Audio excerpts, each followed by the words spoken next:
Good morning, জয় Hind sir. হ্যাঁ sir, murder কেসটা নিয়ে এসেছিলাম। হ্যাঁ, শ্রীনগর নামে একটা জায়গাতে আছি আপাতত। দু একটা দিনের মধ্যেই আমি লালবাজার ঢুকে আপনাকে রিপোর্টটা দিচ্ছি। ওকে ওকে। লম্বা হলে কেউ পুলিশ হয় না, দেখছি তো এখন সোশ্যাল মিডিয়ায় পুলিশ সবে। বাবা রে পুলিশ। এ ভাই শোন শোন, স্যার আপনাকে একটু পরে ইনফর্ম করছি।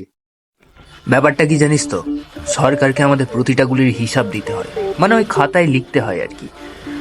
এবার সরকারকে যদি আমি গিয়ে বলি একটা বোকাচোদা ছেলের বকবকানি থামানোর জন্য একটা দামি গুলি আমি নষ্ট করে ফেলেছি, সরকার কি সেটা ভালো চোখে দেখবে? হ্যাঁ, আরে বাবা গো, অনির্বাণের ডায়লগ দিচ্ছে, তুমি পুলিশ সবা। স্যার ভুল হয়ে গেছে স্যার, আর বলুন না sir. Lalbazar special crime branch.